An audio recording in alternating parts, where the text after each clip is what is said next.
ভিউটা অসাধারণ।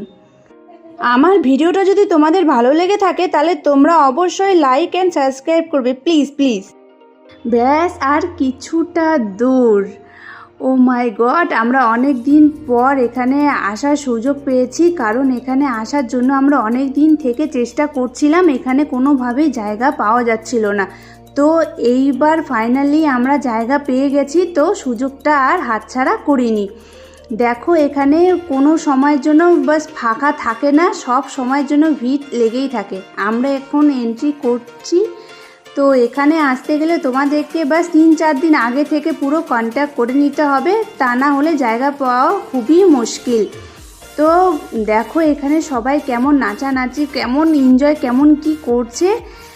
উফ, আমরা যে কখন পৌঁছে যাব।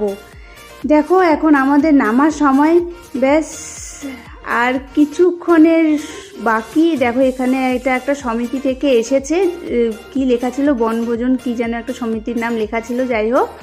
তো দেখো আমরা সবাই মিলে নেমে গেছি। এই দেখো প্রিয়াংশীকে বললাম হাই করতে, প্রিয়াংশী ব্যাস ও খেলনা দেখতে পেয়ে ওর মুড অফ। দেখতে পাচ্ছ যে এখানে কত ধরনের খেলনা আছে। তো প্রিয়াংশী দেখে তো প্রচণ্ড এক্সাইটেড হয়ে গেছে। দেখো আমি আমাদের স্পটে চলে এসেছি। এই যে রান্ধনী দাদাকে আমি বলছি যে রান্না ব্যাস চলছে, বলছে হ্যাঁ চলছে। বেশ আনন্দে আনন্দে সবাই ব্যস্ত এসে গেলাম। এবার দেখো টিফিনের পালা। টিফিন আমাদের হয়েছিল এদিকে রুটি, তরকারি, সেদ্ধ ডিম, একটা করে কলা আর ব্যাস মাছের কালিয়া। দেখো আমিও খেয়ে নিলাম। খুব অসাধারণ রান্না করেছিল। দেখো আমি তোমাদেরকে এখানে স্লো মোশনে দেখিয়ে দিয়েছি যে প্রিয়াংশী কতটা আনন্দে এখানে দোল খাচ্ছে। আর জানো একটা কথা, যে এই দোলনাগুলোতে বড়দের অ্যালাউ নেই। আমরা অন্য জায়গাতে বড়রা গিয়েও খেলা করেছি, কিন্তু এখানে অ্যালাউ করেনি।